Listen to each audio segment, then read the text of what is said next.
আমার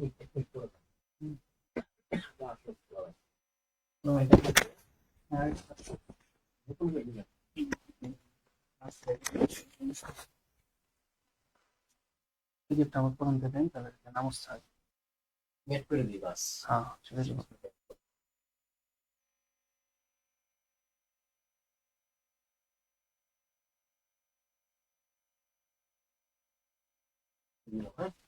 হুম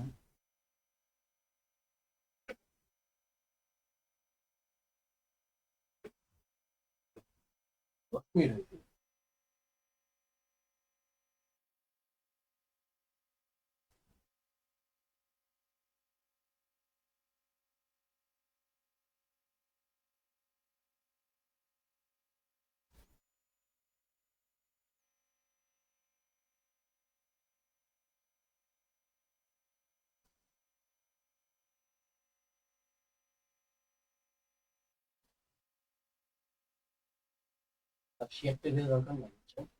হুম এই মেয়েগুলো অনেক দরকার। শুরু করেন।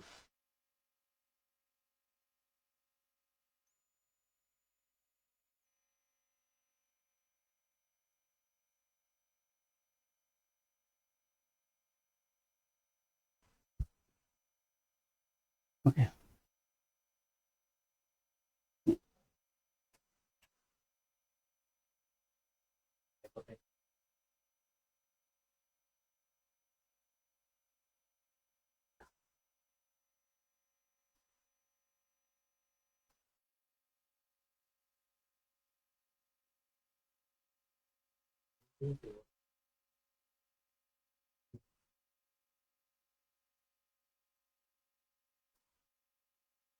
আসসালামু আলাইকুম সবাইকে, ক্যারিয়ার ম্যাপ স্টুডিও থেকে আন্তরিক তৃতীয় শুভেচ্ছা জানাচ্ছি। আমাদের গণিত সাজেশন ক্লাসের প্রাইমারি পরীক্ষার 300 প্রশ্ন সমাধানের আজকে আমাদের 4 নম্বর পর্ব। আজকে আমরা এর আগের ক্লাসে জ্যামিতিক প্রশ্নগুলো দেখেছিলাম। আজকে আমরা নরমালি পাটিগণিত এবং আমাদের 4 নম্বর যে বীজগণিত সেকশনটা আছে ওই সেকশনটা নিয়ে আপনাদের সাথে আজকে আলোচনা করব। সবাইকে আমার সাউন্ডটা ক্লিয়ার শুনতে পাচ্ছেন কিনা আমাকে একটু কমেন্ট সেকশনে জানিয়ে দেবেন যে সাউন্ডটা ক্লিয়ার শোনা যাচ্ছে কিনা, এবং কে কোথা থেকে দেখছেন আমাকে সেটা একটু জানিয়ে দেন। আমাদের লাইভটা একটু প্রবলেম করছিল, তাই আমরা আবার পুনরায় আপনাদের সাথে হাজির হলাম। সবাই আমাদের সাউন্ড শুনতে পাচ্ছেন কিনা একটু আমাকে একটু কমেন্ট সেকশনে জানিয়ে দিন। আমরা পরবর্তীতে আপনাদের সাথে খুব দ্রুতই আমাদের যে বাকি প্রশ্নগুলো আছে এই প্রশ্নগুলো আপনাদের সাথে সলভ করে দেব খুব দ্রুত। এবং আজকে যে প্রশ্নগুলো আমরা দেখতেছি সে প্রত্যেকটা প্রশ্নই খুবই ইম্পর্টেন্ট প্রশ্ন। এই প্রশ্নগুলো বারবারই পরীক্ষায় রিপিট হয়। তো প্রাইমারি পরীক্ষার জন্য আমরা ওই রকমই কিছু নাম্বার সিস্টেম এবং পার্সেন্টেজ এবং লসাগু গসাগুর কিছু ম্যাথ আপনাদের এখানে নিয়ে আসছি, যে ম্যাথগুলো আপনাদের জন্য খুবই ইম্পর্টেন্ট, ঠিক আছে, যেগুলো বারবারই আমাদের পরীক্ষায় এসে থাকে। তো সবাই একটু আমাকে লিখে দেন কমেন্ট সেকশনে যে আমাদেরকে ক্লিয়ারলি শুনতে পাচ্ছেন কিনা। ওকে, অনেকে আমাদের সাথে জয়েন হয়ে গিয়েছেন। চলেন তাহলে আমরা শুরু করে দিই। ওকে, প্রথমে দেখেন কি বলছে, 1 থেকে 100 পর্যন্ত সংখ্যা সমূহের যোগফল কত। প্রথমে বলে রাখি আমরা জাস্ট শর্টকাটে খুব দ্রুত কিভাবে আনসার করা যায় ওই বিষয়গুলো দেখবো, বিস্তারিত আলোচনা হবে না। তাহলে এই ধরনের প্রশ্নগুলোর ক্ষেত্রে আমাদের শেষ পদ যোগ প্রথম পদ ভাগ 2 ইনটু পদ সংখ্যা।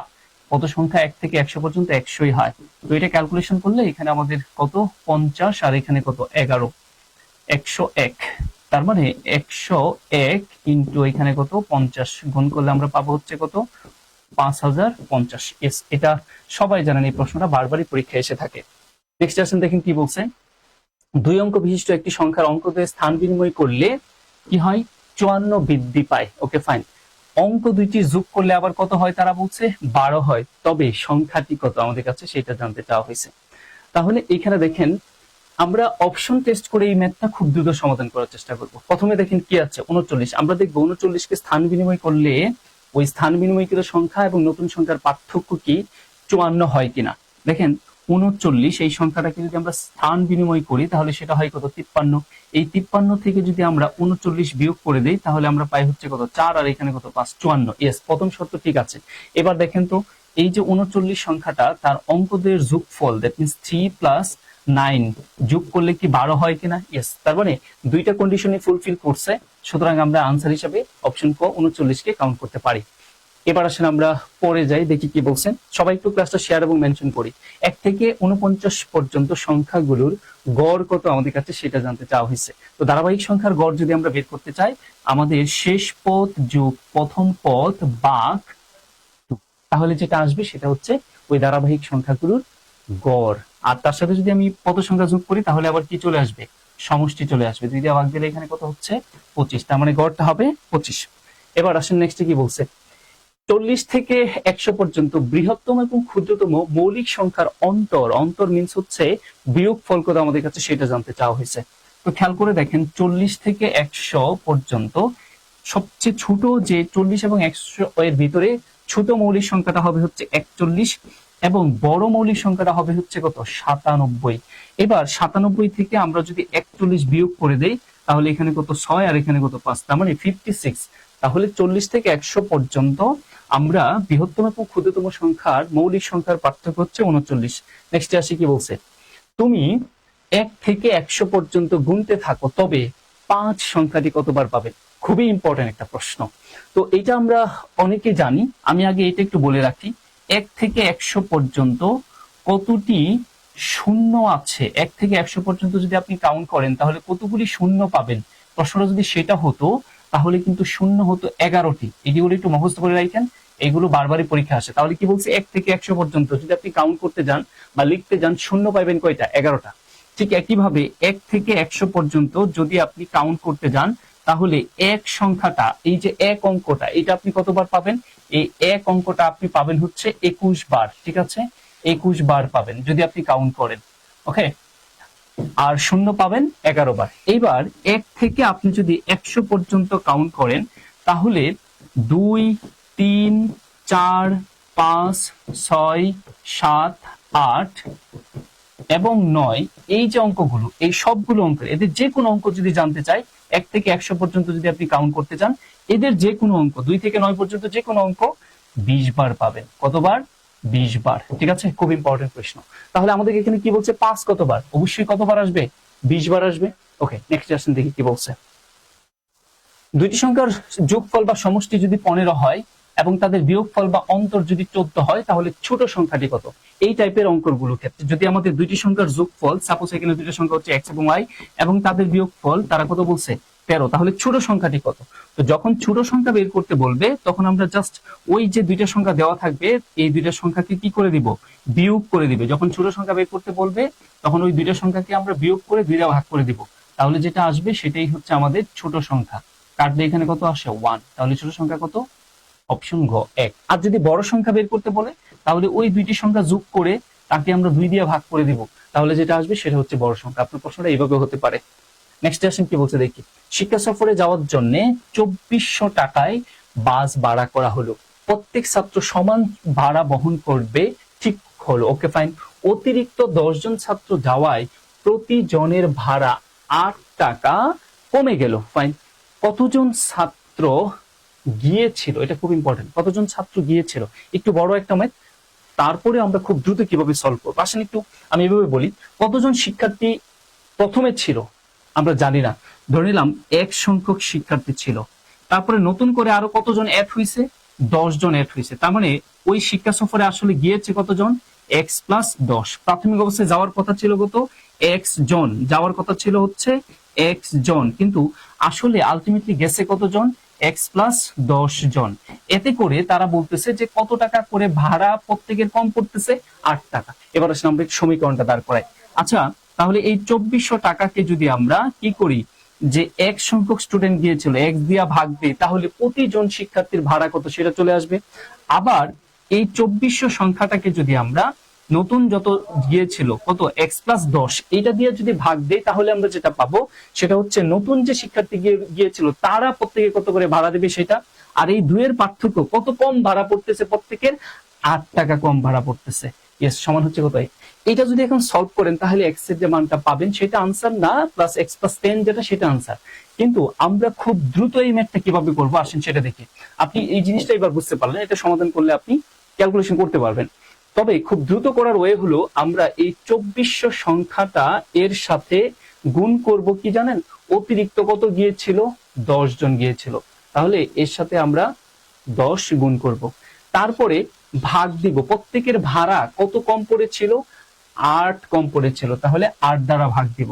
এবার ভাগ করলে কত আসে দেখেন, এখানে 3000 আসতেছে।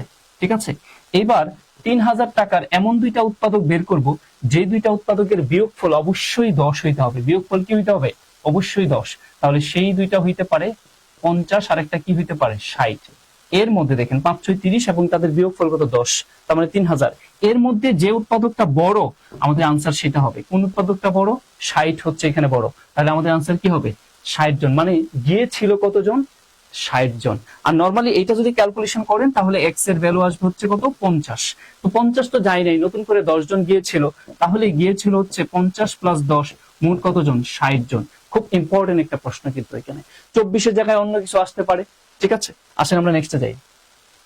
এবার তারা বলছে একটি সংখ্যা 301 থেকে যত বড় 381 থেকে তত ছোট সংখ্যাটি কত? এই টাইপের প্রশ্নগুলো খুব দ্রুত যদি আমরা সমাধান করতে চাই তাহলে যে কাজটা করব, ওই দুইটা সংখ্যাকে জাস্ট যোগ করে দেব। যোগ করে 2 দিয়ে ভাগ করে দিলেই আমাদের এখানে ওই সংখ্যা যেটা সেটা বের হয়ে আসবে। তাহলে এখানে ক্যালকুলেশন করলে কত হয়? এখানে হয় হচ্ছে 2 আর এখানে হচ্ছে 8 আর এখানে হচ্ছে কত? 6। 2 দিয়ে ভাগ দিলে কত? 3 4 1। তার মানে 341 আমাদের হবে সেই সংখ্যাটি। ঠিক আছে, এবার আসলে আমরা পরে দেখি কি বলছে, কি ধরনের কোশ্চেন আসছে। 6টি পরপর পূর্ণ সংখ্যা আছে, প্রথম তিনটির যোগফল 27, শেষের তিনটির যোগফল কত? খুব ইম্পর্টেন্ট প্রশ্ন। এগুলো খুব দ্রুত ক্যালকুলেশন কি করবেন, তারা কি বলছে? প্রথম তিনটির যোগফল কত দেওয়া আছে? 27। এইবার আমাদের কাছে জানতে চাইছে কি শেষের তিনটি সংখ্যার যোগফল কত? শেষের তিনটি সংখ্যা, তাহলে শেষের তিনটি মানে 3, তার উপরে বড় করে দিবেন।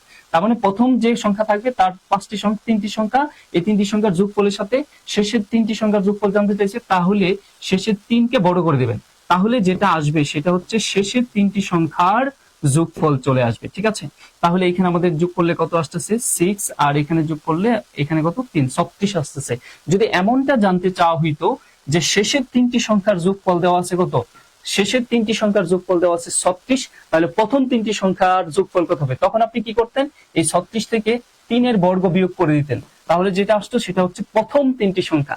এই যে টপিকটা দেখলেন, এই টাইপের ম্যাথ গুলো কিন্তু বারবার পরীক্ষা আসে। তাহলে আপনি এই যে আমি দুইটা টপিক বলে দিলাম, শেষের 3টা, প্রথম 3টা, এখানে 3টা না হয়ে 4টা হইতে পারতো, 5টা হইতে পারতো। ঠিক আছে, নেক্সটে আসি আমরা, পরে কি বলছে দেখি।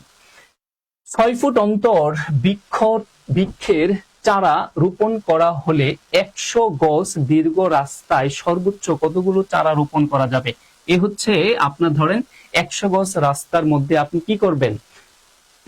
6 ফুট পর পর 6 ফুট অন্তর অন্তর আপনি গাছের চারা রোপণ করবেন। তাহলে এই 100 গজের মধ্যে কতগুলি চারা রোপণ করতে পারবেন?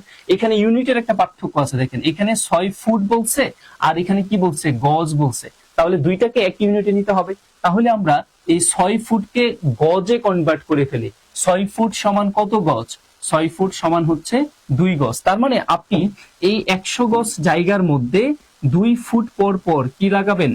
গাছ লাগাবেন। তাহলে কতগুলি গাছ লাগাইতে পারবেন আমাদের কাছে সেইটা জানতে চাওয়া হয়েছে। তাহলে আমরা প্রথমে এই 100কে, তার মানে 100 গজ, তো 100কে আমরা কয় ফিট পর পর লাগাবো? 2 ফিট। 2 দিয়ে ভাগ করব, প্লাস তার সাথে একটা 1 যোগ করে দিব। কেন? কারণ আমি তো আগে একটা স্টার্টিং করতে হবে। ঠিক আছে, একটা তো আগে রোপণ করে তারপরে 2 ফুট গুনতে হবে। এই জন্য আমরা অলওয়েজ 1 যোগ করে দিব। তার মানে আমার কত আসতেছে? 50 যোগ 1, দ্যাট মিন্স 51টি চারা রোপণ করতে হবে। তাই এই টাইপের ম্যাথ গুলো খুবই ইম্পর্টেন্ট। যদি আপনার প্রশ্নটা এমন হইতো যে এইরকম একটা ত্রিভুজ আকৃতির বাগান, এখানে এটা হচ্ছে 15 ফিট, এটা হচ্ছে 20 ফিট, এটা হচ্ছে 5 ফিট। এখন যদি বলা হয় যে আপনার 5 ফিট ধরেন, এটাকে আমি আরেকটু বাড়ায় বললাম যে এখানে 30 ফিট, তাহলে আপনাকে যদি বলা হয় 5 ফুট পর পর চারা লাগানো হবে, তাহলে এখানে কতগুলি চারা লাগানো হবে?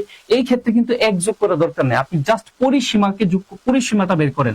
তার মানে কত? 15, 20 আর কত? 30। এই পরিসীমাকে কয় ফুট পর পর গাছ লাগাইতে বলছি? 5 ফুট। তাহলে 5 দিয়ে ভাগ করে দিবেন, তাহলে নাম্বার অফ গাছ চলে আসবে। তো ত্রিভুজ আকৃতি, বর্গ আকৃতির এরকম যদি থাকে তাহলে আর 1 যোগ করা দরকার নাই, জাস্ট পরিসীমা বের করে কত ফুট পর পর বা কত গজ পর পর বা কত মিটার পর পর চারা লাগাইতে বলছে এত দিয়ে ভাগ করে দিবেন, তাহলে এটা চলে আসবে। আর যদি সরল রেখায় বলে তাহলে ভাগ করে অলওয়েজ 1 যোগ করে দিবেন। এই টাইপের ম্যাথ গুলো কিন্তু প্রাইমারির জন্য খুব ইম্পর্টেন্ট। ইভেন এমনও হইতে পারে যে উভয় পাশে, রাস্তার উভয় পাশে আপনি গাছ লাগাবেন, তাহলে কতগুলি গাছ আপনি লাগানো যাবে। এই প্রশ্নটা যদি বলা হইতো রাস্তার উভয় পাশে লাগানো হবে, তাহলে কতগুলো চারা লাগানো যাবে। ঠিক আছে, ইম্পর্টেন্ট কোশ্চেন হচ্ছে এই স্ট্রাকচারটা। এবার আসুন পরে কি বলছে। 2টি সংখ্যা, 2 অঙ্ক বিশিষ্ট সংখ্যার অঙ্ক দুইটির অন্তর 2 অঙ্ক দুইটি স্থান বিনিময় করলে যে সংখ্যা পাওয়া যায় তা প্রদত্ত সংখ্যার দ্বিগুণ অপেক্ষা 6 কম সংখ্যাটি কত? এটাও আপনার অপশন টেস্টের মাধ্যমে যদি করেন খুব দ্রুত করতে পারেন। এবং পরীক্ষা হলে তাই করতে হবে। আমরা শেষের অপশন ধরে কাজ করবো সবসময়। অপশন ডিস্টেন্স ম্যাথ গুলো শেষের থেকে শুরু করার চেষ্টা করেন। তাহলে সংখ্যাটা আমি ধরে নিলাম কত, 24। এবার তারা কি বলছে, দুই অঙ্ক বিশিষ্ট সংখ্যার অঙ্ক দুইটির অন্তর 2। দেখেন 24 এর অঙ্ক দুইটার অন্তর 4 আর 2 এর অন্তর বিয়োগফল কত, 2। একটা কন্ডিশন আমার ফুলফিল করছে। এবার আসেন, অঙ্ক দুইটি স্থান বিনিময় করলে যে সংখ্যা পাওয়া যায়, এই 24 কে যদি আমি স্থান বিনিময় করি তাহলে কি পাবেন, 24 কে স্থান বিনিময় করলে 42 পাবেন। এখন স্থান বিনিময় করলে যে সংখ্যা পাওয়া যায় তা প্রদত্ত সংখ্যার দ্বিগুণ। তাহলে প্রদত্ত সংখ্যাটা কত, 24, তার কয় গুণ, দ্বিগুণ অপেক্ষা 6 কম। দ্বিগুণ অপেক্ষা 6 কম। দেখেন তো, স্থান বিনিময় করলে 42 পাইছি, তাহলে অরিজিনাল সংখ্যার 24, তার দ্বিগুণ অপেক্ষা 6 কমের সমান হয় কিনা, দ্বিগুণ করলে আমাদের কত হয় 48, তার থেকে 6 বিয়োগ করলে সেটা কি আমার 42 এর সমান হয়। যদি হয় তাহলে আমার সেই অপশনটাই আনসার হবে। ইয়েস, আমরা দেখতে পাচ্ছি যে অপশন ঘ কে ধরে যদি আমি কাজ করি তাহলে আমার দুইটা কন্ডিশনকেই ফুলফিল করছে। ইয়েস, এই ধরনের প্রশ্নগুলো আপনাকে অবশ্যই এইভাবে অপশন টেস্ট করে খুব দ্রুত আনসার করতে হবে, আদারওয়াইজ অনেক সময় লাগবে। ঠিক আছে, আসেন আমরা তাহলে পরে চলে যাই। কি বলছে, স্কোয়ার রুট অফ 0.00009, কয়টা জিরো, 3 2 5টা জিরো, তার মানে 9। এই সংখ্যাগুলো আমরা খুব দ্রুত কিভাবে বর্গমূল করব, আসেন আমরা একটু খেয়াল করি। বর্গমূল করার ক্ষেত্রে দুই অঙ্ক কিন্তু এক অঙ্কে কনভার্ট হয়ে যায় সবসময়, এটা মাথায় রাখবেন। আর দশমিক সংখ্যাকে বর্গমূল করলে সেটা বৃদ্ধি পায়, এটা মাথায় রাখবেন। আর পূর্ণ সংখ্যাকে বর্গমূল করলে সেটা কিন্তু হ্রাস পায়। যেমন 9 এর বর্গমূল করলে কত হয়েছে, 3 হয়ে গেল, হ্রাস পাইছে না। তার মানে যেহেতু এটা দশমিক সংখ্যা, এটাকে যদি বর্গমূল করি সংখ্যাটা বড় হবে। তাহলে ওই সিস্টেমটা কি একটু খেয়াল করে দেখেন। দশমিকের ক্ষেত্রে জোড়া করতে হয় বাম থেকে ডানে, জোড়া করেন, ওকে জোড়া করলেন। এবার বর্গমূল করলে প্রত্যেকটা জোড়া এক অঙ্কে কনভার্ট হয়ে যাবে। তাহলে এটাকে যদি আমি বর্গমূল করি তাহলে দুই অঙ্ক, দুইটা শূন্য হয়ে যাবে, একটা শূন্য, এই দুই শূন্য হয়ে যাবে, একটা শূন্য। আর 0.9 এর বর্গমূল কি হবে, 0.9 এর নরমালি আপনি যদি 0.9 এটার বর্গমূল করেন তাহলে কি আসতেছে, 3 আসতেছে না, তাহলে এখানে জাস্ট 3 বসায় দেন, ইয়েস আনসার হয়ে গেল। ঠিক আছে, এবার মানে এটা হলো খুব দ্রুত করার ওয়েটা আর কি। এবার যদি আপনাকে প্রশ্নটা এমন করে দেয় যে এখানে জোড়া যদি না মিলে, ধরেন আপনাকে যদি বিষয়টা এমন বলে 0.003 এটার বর্গমূল যদি নির্ণয় করতে বলে, তাহলে আমরা কি করব, তাহলে আমরা যে কাজটা করব সেটা হচ্ছে এই ক্ষেত্রে আমরা জোড়া মিলাই। এখানে জোড়া হলো, এখানে জোড়া হলো না, তাহলে এখানে শূন্য দিয়ে জোড়া একটা আপনি মিলিয়ে নেন, এবার বর্গমূল করেন, তাহলে এটা হয়ে যাবে 1 0। আর এখানে 30 এর বর্গমূল নরমালি কনসিডার করেন, 30 এর বর্গমূল, 30 এর নিচে সবচেয়ে কাছাকাছি পূর্ণবর্গ সংখ্যা কত, 25, তাহলে 5 5 কত, 25, তাহলে 30 এর বর্গমূল যদি করেন তাহলে আপনি সবচেয়ে কাছাকাছি যেটা পাচ্ছেন সেটা হচ্ছে 5, দ্যাট মিন্স 0.5। এরপরে আপনি এর মধ্যে পাবেন দশমিক, আপনার অপশনগুলোতে 0.05 এর মধ্যেই পাবেন। এই ধরনের কোশ্চেনগুলো কিভাবে আপনি দ্রুত আনসার করবেন আমরা সেটা বললাম। এবার আসুন নেক্সট কি বলছে দেখি। দুই অঙ্ক বিশিষ্ট একটি সংখ্যার এককের অঙ্ক দশকের অঙ্ক অপেক্ষা 3 বেশি, ফাইন। সংখ্যাটি উহার অঙ্কদের সমষ্টির 3 গুণ অপেক্ষা 4 বেশি। তার মানে আমাদের এই অঙ্কটা আসলে অপশন টেস্ট করলে আমি খুব দ্রুত বের করতে পারবো। কি বলছে খেয়াল করেন, দুই অঙ্ক বিশিষ্ট সংখ্যার একটি সংখ্যা এককের অঙ্ক দশকের অঙ্ক অপেক্ষা 3 বেশি। দেখেন এখানে সবগুলাই আপনার এককের অঙ্ক থেকে দশকের অঙ্ক আপনার এখানে অপেক্ষা 3 বেশি, তার মানে এককের অঙ্ক দশকের অঙ্ক থেকে 3 বেশি। আচ্ছা, এবার আমরা অপশন কটাকে যদি বলি একটু খেয়াল করে দেখেন, অপশন কতে কত আছে, 25। তাহলে আমার এই যে এককের অঙ্ক সেটা দশকের অঙ্ক থেকে কত বেশি আছে, দশকের অঙ্ক থেকে এককের অঙ্ক 3 বেশি আছে, ফাইন। পরে কি বলছে খেয়াল করেন, সংখ্যাটি উহার অঙ্কের সমষ্টি 3 গুণ অপেক্ষা 4 বেশি। তার মানে আমরা এখন যে কাজটা করতে পারি, সংখ্যাটি উহার অঙ্কের সমষ্টি, তার মানে এই যে 25 সংখ্যাটা আছে তার অঙ্কগুলো যদি আমি যোগ করি, যোগ করলে কত যেটা আসবে সেটার সাথে আমি 3 গুণ করলাম, 3 গুণ করলে যেটা পাবো, তারপরে অপেক্ষা কত বেশি, 4 বেশি, তাহলে তার সাথে আমি 4 যোগ করি। তার মানে এখানে আমাদের কত আসতেছে 7, আর এখানে কত 2 যোগ 4, তাহলে 7 দুগুণে 14, 5 আর 2 যোগ করলে আমাদের কত 7, সরি 7 এর 2 গুণ না, এখানে 3 গুণের কথা বলছে, তার মানে 3 যোগ কত হবে 4। তার মানে এখানে আমাদের 7 আর এখানে কত 3 যোগ 4, তাহলে 3 সাথে 21, 3 সাথে 21, তার সাথে যদি 4 যোগ করেন তাহলে সেই আমার অরিজিনাল সংখ্যা 25 সেটা পাইছেন কিনা দেখেন। আর অন্য ক্ষেত্রে কিন্তু আপনি সেটা মিলাইতে পারবেন না। আপনি আবারও খেয়াল করেন তারা কি বলছিল, দুই অঙ্ক বিশিষ্ট সংখ্যা এককের অঙ্ক দশকের অঙ্ক অপেক্ষা 3 বেশি। তাহলে আমি যদি এই সংখ্যাটা চিন্তা করি, অপশন ক অপশন কতে দেখেন আমাদের কি আছে, অপশন কতে আছে হচ্ছে আমাদের 25। তো 25 এর প্রথম কন্ডিশন, এককের অঙ্ক থেকে দশকের অঙ্ক কত বেশি, 3 বেশি। ওকে, এবার আসেন, সংখ্যা যেটা আছে সেটাকে যদি আপনি তার অঙ্কগুলো যোগ করেন, তাহলে 2 আর 5 যোগ করলেন, যোগ করে তার সাথে কত গুণ করতে বলছে, 3 গুণ করতে বলছে, করলেন, করার পর আরো অপেক্ষা 4 বেশি, 4 যোগ করলেন, তাহলে সমান সেই 25 পান কিনা একটু দেখেন। যদি পান তাহলে অপশন কয় আমাদের আনসার হবে। তাহলে এখানে 3 আর 2, আমাদের 2 আর 5 যোগ করলে 7, তার সাথে 3 গুণ করলে 3 সাথে 21, তার সাথে 4 যোগ করলে আলটিমেটলি আসলে আমাদের কত আসে, 25 আসে। তার মানে 21 যোগ 4 সমান 25। অতএব উভয় পাশ মিলে গেল, 25 সমান 25। তার মানে আমরা বলতে পারি আমাদের অপশন কটাই হচ্ছে কি আনসার। তো এই ধরনের প্রশ্নগুলো আমাদের অপশন টেস্টটাই বেটার। এবার আসেন আমাদের কিছু লসাগু গসাগুর ম্যাথ দেখি। এখানে আমরা যেটা দেখতে পাচ্ছি সেটা হচ্ছে ভগ্নাংশের লসাগু গসাগু আমরা কিভাবে আইডেন্টিফাই করব। ভাই আপনি শুধু এইটা মাথায় রাখবেন, যদি ভগ্নাংশের ক্ষেত্রে গসাগু বের করতে বলে তাহলে ভগ্নাংশের লব যেগুলো আছে এদের গসাগু বের করব, গসাগু। আর হর গুলোর কি বের করব, লসাগু। যদি আপনার লসাগু বের করতে বলতো তাহলে উল্টে যেত, উপরে লসাগু নিচে গসাগু, যেটা জানতে চাইবে সেটা উপরে। এখন আপনি দেখেন উপরে যদি আমরা এখানে 3/4 আর 4/5 এবং 5/6 এর ক্ষেত্রে আমার গসাগু বের করতে বলছে, তাহলে লব গুলোর গসাগু যদি করি তাহলে কত আসবে, 3 4 5, এদের গসাগু আসলে 1, কারণ 1 ছাড়া আর কোনো উৎপাদক কমন এখানে নেই। এবার লসাগু দেখেন 4 5 6, এর লসাগু তাহলে কত আসবে, 20, 3 20 কত, 60। তার মানে আমাদের ওই ভগ্নাংশগুলির গসাগু হবে 1/60 বা 60। আশা করি বুঝতে পেরেছেন ভগ্নাংশের লসাগু গসাগু কিভাবে আইডেন্টিফাই করতে হয়। এবার আসেন কোন ক্ষুদ্রতম সংখ্যাকে 3 5 6 দ্বারা ভাগ করলে ভাগশেষ 1 থাকবে। তার মানে 3 5 6 কে ভাগ করবেন, এমন একটা ক্ষুদ্রতম সংখ্যা বের করেন, ভাগ করলে সবসময় ভাগশেষ হিসেবে কত থাকবে, 1 থাকবে। ভাই সহজ কথা হচ্ছে এদের লসাগু বের করেন, সবচেয়ে বড় কত 6। তার মানে আমাদের এখানে কত, 30, 5 6 30, তাহলে 30 হচ্ছে লসাগু। এই 30 দিয়ে 3 5 6 কে ভাগ করলে নিঃশেষে বিভাজ্য, কিন্তু তারা বলছে না এক ভাগশেষ থাকবে, তাহলে আনসারটা কি হবে, 31। এখন 31 কে 3 5 6 যেটা দিয়ে ভাগ করেন ভাগশেষ সবসময় কি পাবেন, 1 পাবেন। আসলে আমরা পরে যাই কি বলছে, দুইটি ঘড়ি যথাক্রমে 10 এবং 15 মিনিট অন্তর বাজে, একবার একত্রে বাজার পর আবার কখন ঘড়ি দুইটি একত্রে বাজবে, সেটা হচ্ছে 10 এবং 15 এর লসাগু চিন্তা করেন। তার মানে 10 এবং 15 লসাগু তো 15 দুগুণে 30, তার মানে 30 মিনিট পর ওরা আবার একত্রে বাজা শুরু করবে। ওকে, নেক্সট কোশ্চেন দেখি কি বলছে। দুইটি সংখ্যার অনুপাত 5:7 এবং তাদের লসাগু 360, সংখ্যা দুইটির গসাগু কত সেটা জানতে চাওয়া হয়েছে। তাহলে আমরা একটা জিনিস জানি যে দুইটি সংখ্যা, ধরেন প্রথম সংখ্যা এবং দ্বিতীয় সংখ্যা, এই দুইটা সংখ্যার গুণফল সমান হবে সংখ্যা দুইটির লসাগু ইনটু গসাগু, গসাগু। তাহলে আপনি যে কাজটা করবেন সেটা হচ্ছে এই সমীকরণের মধ্যে আপনি 4টা উপাদান পাচ্ছেন, তার মধ্যে যে কয়টা থাকবে যে কোনো একটা বের করতে বললে বাকি 3টা থাকতে হবে, 3টা বসায় দিবেন, বাকি সব চলে আসবে, আলাদা করে মুখস্থ করা দরকার নেই, জাস্ট এই সমীকরণটা। এবার দেখেন কি বলছে, তারা বলছে যে দুইটি সংখ্যার অনুপাত। ওকে, তাহলে লসাগু হচ্ছে তাদের আবার কত, 65 তাহলে সংখ্যা দুইটির গসাগু কত সেটা জানতে চাওয়া হয়েছে। তো এইটা আমি যদি খুব দ্রুত শর্টকাটে ক্যালকুলেশন করতে চাই তাহলে আমি যে কাজটা করব, এই 350 কে অনুপাত দ্বয়ের গুণফল দ্বারা ভাগ করে দিব, তাহলে আমি সরাসরি গসাগুটা পেয়ে যাব।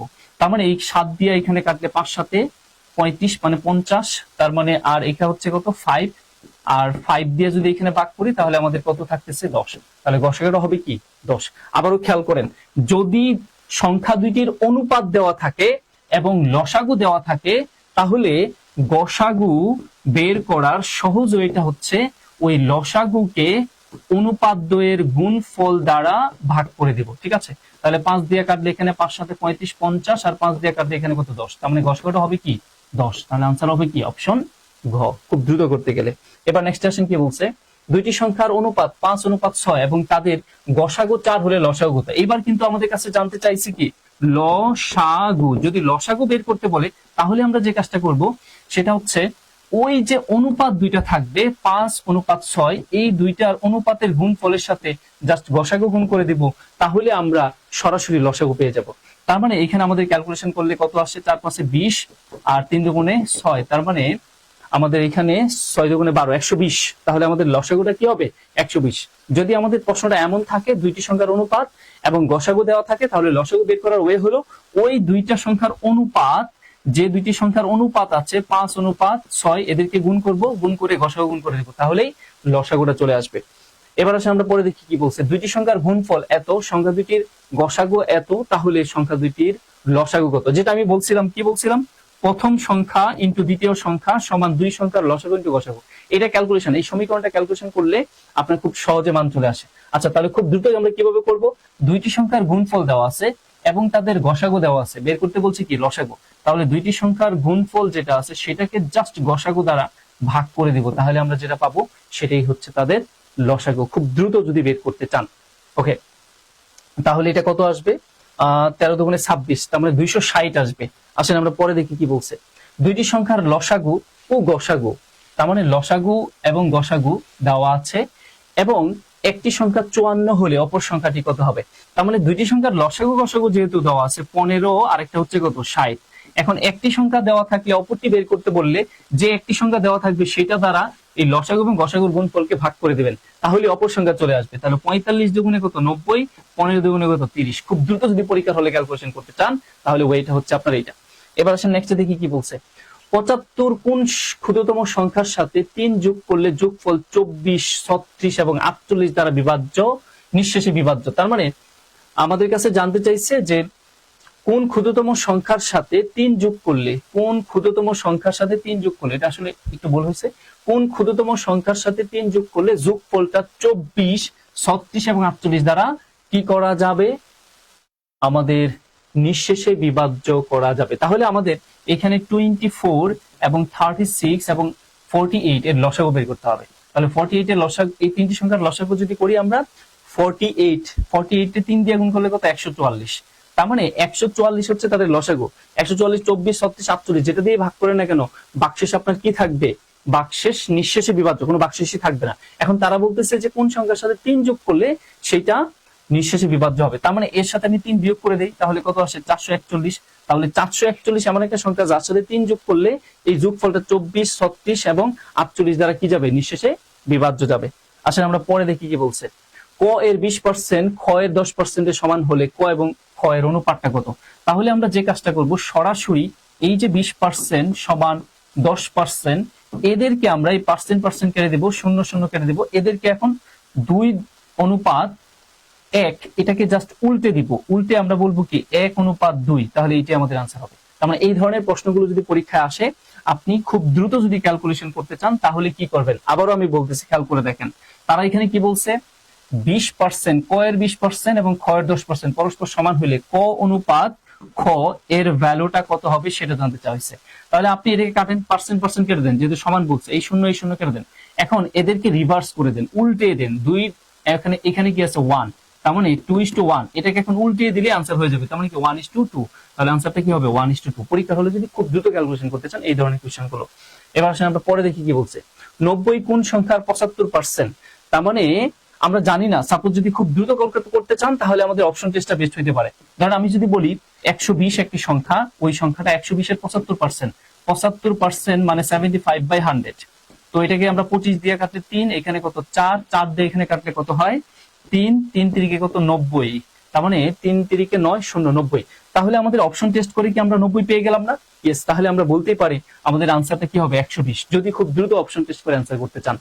এবার আসে আমরা পরে দেখি কি বলছে। চিনির মূল্য 20% কমলো কিন্তু চিনির ব্যবহার 20% বৃদ্ধি পেল, এতে চিনির বাবদ ব্যয় শতকরা কত বাড়লো বা কমলো? এই টাইপের কোয়েশ্চেন গুলো সবসময় পরীক্ষায় আসে। এখানে চিনির মূল্য 20% বেড়ে গেছে, তাই ব্যবহার কত % কমাইতে হবে। পরীক্ষা হলে এটাও আসতে পারে যে চিনির মূল্য 20% কমে গেল, তাহলে ব্যবহার কত % বাড়াইতে হবে। এই টাইপের কোয়েশ্চেন গুলো পরীক্ষা আসতে পারে। আমরা এগুলোকে বলা হয় সাকসেসিভ রুল। খুব দ্রুত এই ধরনের প্রশ্নগুলো আমরা কিভাবে সমাধান করব?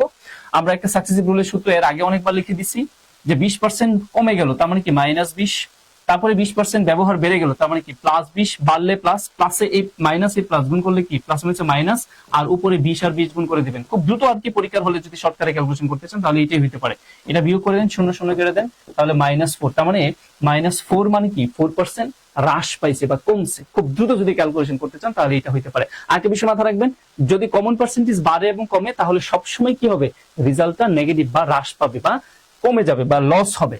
এবার আসেন কি বলছে, 0.1 এর 2% কে দশমিকে প্রকাশ করতে বলা হয়। প্রাইমারির জন্য এই প্রশ্নগুলো খুবই ইম্পর্টেন্ট, এরকম ছোট ছোট প্রশ্ন।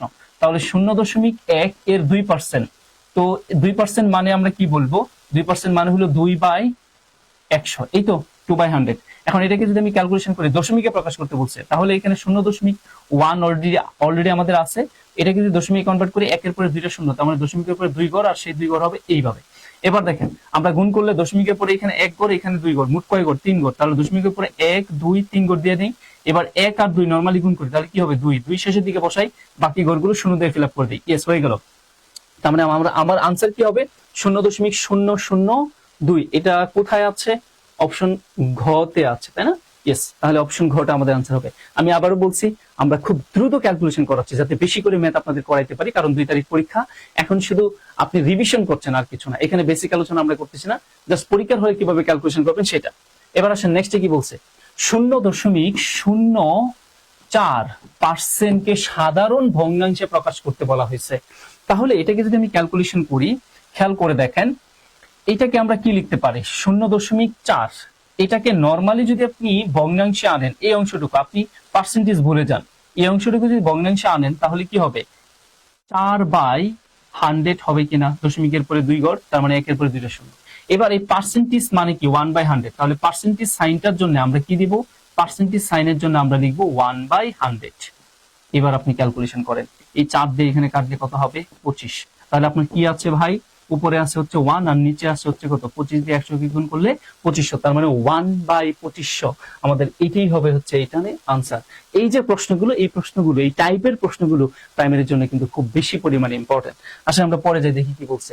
যদি n এবং p দুইটি অযুগ্ন মানে বিজোড় বা বিজোড় সংখ্যা হয়, তবে নিচের কোনটি অবশ্যই যুগ্ন বা জোড় সংখ্যা হবে। একটা বিষয় মাথায় রাখবেন, আপনার একটি জোড়ের সাথে একটি জোড় এবং 2টা বিজোড়, ধরেন আমি যদি বলি একটা বিজোড় হচ্ছে 1 আর একটা বিজোড় হচ্ছে কত 3, একটা বিজোড়ের সাথে আরেকটা বিজোড় যদি আপনি যোগ করেন তাহলে সেই যোগফলটা সর্বদাই কি হবে, জোড় সংখ্যা হবে, ঠিক আছে? আর একটা বিজোড়ের সাথে আরেকটা বিজোড় যদি গুণ করেন তাহলে গুণফল সর্বদাই কি হবে, বিজোড় হবে।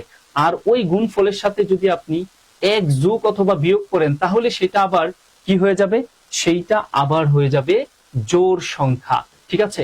এই বেসিক গুলো যদি আপনার থাকে, জাস্ট আপনি সূত্র মুখস্থ করার দরকার নেই, এরকম কেস স্টাডি করে চিন্তা করেন, তাহলে আমাদের আনসারটা কি হবে দেখেন, দুইটাই বিজোড় সংখ্যা, তাহলে নিচের কোনটা জোড় সংখ্যা সেটা জানতে চাইছে।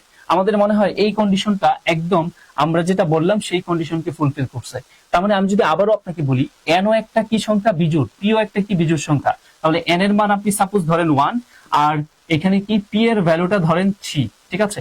এখন অপশন টেস্ট করেন, আনসার দেখেন ক খ ঘ কোনোটাই কিন্তু আমাদের জোড় আসবে না, একমাত্র ঘতেই কি আসবে, জোড়। ঘতে দেখেন আমাদের n এর মান কত বলেছি 1, তার সাথে আমি p এর মান কত বলেছি 3, যোগ করে দেই, তাহলে 3 আর 1 যোগ করলে কত 4, তার সাথে যদি আরো 1 যোগ করি তাহলে দেখেন সেটা কি আমাদের কি আসে বলছে তারা, জোড়। আমাদের কাছে জানতে চাইছে কি, জোড়ের কথা জানতে চাইছে। তাহলে এখানে তো হচ্ছে না, তার মানে এটা আমরা গুণ দিয়ে করাচ্ছি না, তাহলে এটা হচ্ছে না। তার মানে আমাদের এখানে আমরা যদি বলি আমাদের গটা এখানে আনসার হচ্ছে না, তাহলে আনসার কোনটা হবে একটু দেখেন। আমরা আবার একটু দেখি, এখানে তো যোগ আকারে আছে, গুণ আকারে নেই। তার মানে তারা আমাদের বলছে n একটি বিজোড় সংখ্যা 1 ধরলাম, p একটি বিজোড় সংখ্যা সাপোজ 3 ধরলাম, তাহলে অপশন ক আমরা একটু অপশন টেস্ট করে দেখি আনসার হয় কিনা। 1 × 3, তার সাথে আরো 2 যোগ করতে বলছে, তাহলে 3 আর সাথে 2 যোগ করলে কত হচ্ছে 5, তার মানে এটা বিজোড় হলো, এটা আনসার হবে না। এবার অপশন খ দেখেন, আমরা 1 এর সাথে যদি 3 যোগ করি তাহলে কি হয়েছে 4, ইয়েস। তার মানে আমরা আনসার হিসাবে কি নিতে পারি, অপশন খটা নিতে পারি, ঠিক আছে? একটা বিজোড়ের সাথে আরেকটা বিজোড় যোগ করলে কি হবে, একটা বিজোড়ের সাথে আরেকটা বিজোড় যোগ করলে অবশ্যই সেটা জোড় হবে। ওকে, আসেন আমরা পরে যাই দেখি কি বলছে। কোন দেশের স্থূল জন্ম হার 25 এবং স্থূল মৃত্যু হার 10 হলে জনসংখ্যার বৃদ্ধির হার শতকরা কত? দেখেন এই প্রশ্নটা আপনি যদি জনসংখ্যার হার কার উপর বেস করে নির্ণয় করা হয় সেটা যদি না জানেন তাহলে কিন্তু এই কোশ্চেন আপনি করতে পারবেন না। খুব ইম্পর্টেন্ট একটা বিষয়, আপনি এটা মাথায় রাখবেন। জনসংখ্যা যখন আপনি পার্সেন্টেজে কনভার্ট করতে যাবেন তখন তার বেস অলওয়েজ 1000 হবে। জনসংখ্যার কাউন্টিংটা 1000-এর উপর বেস করে করা হয়। তাহলে আপনার জন্ম হচ্ছে এখানে কত 25 আর মৃত্যু হচ্ছে কত 10। তাহলে আমাদের এদের বিয়োগফল যেটা সেটাই হচ্ছে জনসংখ্যার বৃদ্ধির কতটুকু বৃদ্ধি পাইছে। এখন এটাকে যদি আমি পার্সেন্টেজে নিতে চাই তাহলে 1000 দিয়ে ভাগ করতে হবে, ইনটু পার্সেন্টেজের জন্য 100 দ্বারা গুণ করতে হবে। তাহলে আপনি কি পরিমাণ জনসংখ্যা বৃদ্ধি সেটা আপনি পার্সেন্টেজে পেয়ে যাবেন। তাহলে উপরে আমরা যদি বিয়োগ করি তাহলে কত পাচ্ছি 15, আর এখানে এই 2 শূন্য এই 2 শূন্য কেটে দেই তাহলে নিচে হচ্ছে কত 10। তার মানে আমরা এটা যদি ক্যালকুলেশন করি আলটিমেটলি তার মানে 1.5% বৃদ্ধির হার হচ্ছে 1.5%। খুব ইম্পর্টেন্ট একটা প্রশ্ন প্রাইমারির জন্য এই চারটাতে। আপনি যদি না জানেন 1000-এর উপর কাউন্টিং এর ব্যাপারটা তাহলে কিন্তু আপনি এটা পরীক্ষা হলে ভুল করে ফেলবেন। আসেন আমরা পরে দেখি কি বলছে। 5টি ঘন্টা একত্রে বেজে যথাক্রমে 3, 6, 9, 12, 15 সেকেন্ড অন্তর বাজতে লাগলো। কতক্ষণ পর ঘন্টাগুলো পুনরায় একত্রে বাজবে আমাদের কাছে সেটা জানতে চাওয়া হচ্ছে। তাহলে এদের আমার কি নিতে হবে লসাগু। তার মানে দেখেন 3, 6, 9, 12 এবং 15 এর লসাগুটা কি হতে পারে। তার মানে আমরা এখানে লসাগুটা কি হবে 120 হবে মেবি। দেখেন আমি যদি 3 দিয়ে ভাগ করি 1, 3 দুগুণে 6, 3 3 9, 3 4 12, 3 5 15। এবার আমরা যদি আবার 2 দিয়ে ভাগ করি তাহলে কত হয় 1 1 3 2, এখানে কত 5। তার মানে আমাদের 3 দুগুণে 6 আর এখানে আমাদের 5 দুগুণে 10, 6 10 60 আর 2 দিয়ে গুণ করলে কত 120। আমি বলেছিলাম 120 সেকেন্ড, তার মানে কি 120 সেকেন্ড পরে ওরা আবার একত্রে বাঁচা শুরু করবে। কিন্তু 120 সেকেন্ড তো আমাদের এখানে আনসার নেই, তাহলে কি আছে মিনিটে আছে। তো 120 সেকেন্ডকে যদি আমরা 60 দিয়ে ভাগ করে দেই তাহলে কত মিনিট আসবে।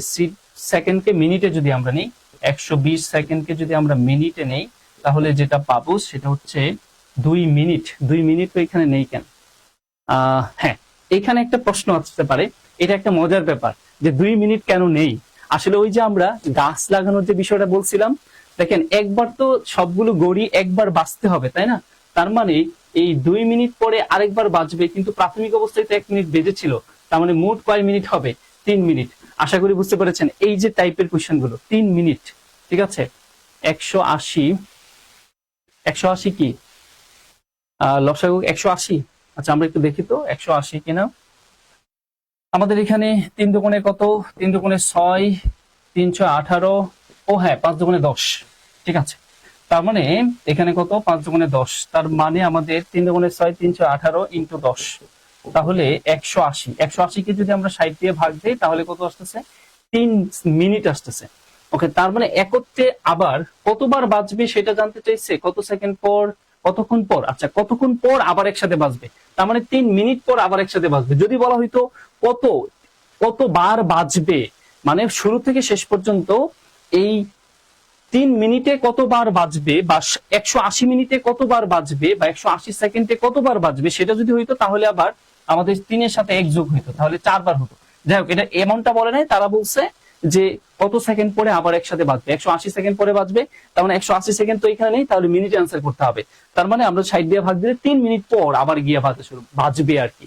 তার মানে মোট আমাদের 30 মিনিটের মধ্যে কয়বার বাজবে বা 1 ঘন্টার মধ্যে কয়বার বাজবে সেটা বলে না। যদি এমনটা বলতো যে 30 মিনিটের মধ্যে কয়বার বাজবে বা 2 ঘন্টার মধ্যে কয়বার বাজবে তাহলে কিন্তু 1 যোগ করতে হতো। ওকে, থ্যাংক ইউ। পরে আসি দেখি কি বলছে। 100 টাকার হবে এটা, 100 টাকার 1/2% সমান কত আমাদের কাছে সেটা জানতে চাওয়া হয়েছে।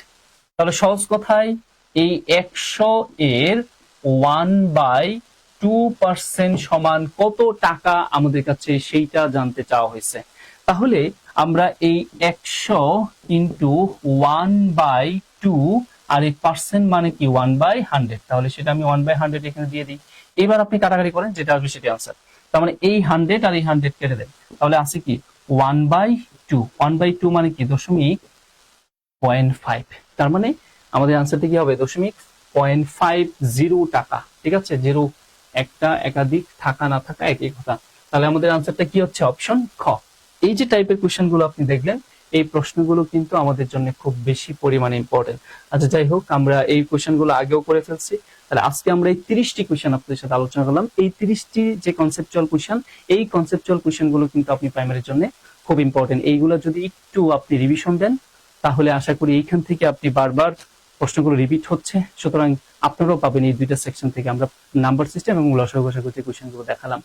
সবাই ভালো থাকবেন। নেক্সট ক্লাসে আমরা পরবর্তী আরো দুইটা টপিক নিয়ে আসবো, 30টি করে ম্যাথ নিয়ে আসবো। এতে করে মোট আমরা পরীক্ষার আগ পর্যন্ত 300 কোয়েশ্চেন, পুরো সিলেবাসটাকে কভার করে ফেলবে এমন 300 কোয়েশ্চেন নিয়ে আলোচনা করব।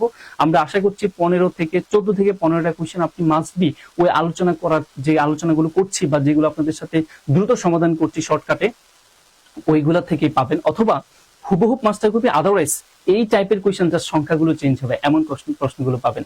আমরা খুব দ্রুত ক্যালকুলেশন করতে গিয়ে হয়তো কোথাও একটু আমাদের এদিক সেদিক হতে পারে, তো আপনারা একটু সচেতন থাকবেন যাতে করে যত বেশি প্র্যাকটিস করবেন তত ভুল হওয়ার সম্ভাবনা কমে যাবে। নেক্সট যখন ক্লাস হবে আমরা আমাদের পেজে আপনাদের এই ইনফরমেশন দিয়ে দিব যে এতটাই ক্লাস হবে। আমরা সাধারণত মাগরিবের পরেই ক্লাস হওয়ার সম্ভাবনা বেশি, নামাজের পরে। তো সবাই আমাদের পেজে একটু চোখ রাখবেন যাতে পরবর্তী ক্লাসটা আপনারা করতে পারেন। গণিত নিয়ে ভয় পাওয়ার কিছু নেই। আশা করছি খুব স্বাভাবিক, খুবই ইজি যে ম্যাথগুলো সেগুলোই পাবেন এবং সবই বিগত সালের কোয়েশ্চেন থেকে পাবেন। সুতরাং আপনি বিগত সালের কোয়েশ্চেনগুলো সলভ করতে থাকেন। বিগত সাল বলতে কি প্রাইমারি বিগত সাল না, এই পর্যন্ত জব সলিউশনের যত বিগত সালের বিসিএস থেকে ধরে আপনার বিভিন্ন মন্ত্রণালয়ের যে পরীক্ষাগুলো আছে, পিএসসি যে বিভিন্ন পরীক্ষাগুলো আছে, এই পরীক্ষাগুলো সবগুলো ম্যাথ জাস্ট রিভিশন দিতে থাকেন, ওইখান থেকে আপনি সরাসরি মাস্টার কপি পাবেন। সবাই ভালো থাকবেন। আল্লাহ হাফেজ। আসসালামু আলাইকুম। Tata, bye bye.